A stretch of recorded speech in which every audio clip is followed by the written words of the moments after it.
Once when I went to USA after 9/11, in the year 2003, I had gone to Los Angeles. I was invited to be given an award by a Muslim society, Muslim organization.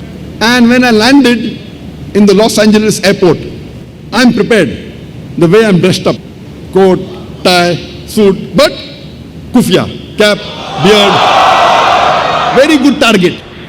I wear this cap, beard because it's a commandment of Prophet Muhammad sallallahu alaihi wasallam. Trousers above the ankle, commandment of Prophet Muhammad sallallahu alaihi wasallam. Wearing the cap, it's a sunnah. At the same time wearing a suit and a tie, looking modern, no problem, it's not haram. But a soft target. And I'm prepared, I should be prepared. When I land in the Los Angeles airport, the immigration, oh, cap and a beard, go for inquiry. There they asked me a question, what is the profession? I said, my profession is to spread truth. I'm a dai. Jesus Christ, peace be upon him, said, seek ye the truth and truth shall free you. Mentioned in the Gospel of John. So I'm a dai. Are you a Wahhabi? I said, yes, I'm Wahhabi. I'm Abdul Wahhab. Allah subhanahu wa ta'ala is called as Wahhab the bestower. I'm Abdul Wahhab. I'm a servant of Allah subhanahu wa ta'ala. In that context, I'm a Wahhabi, but by label, I'm a Muslim.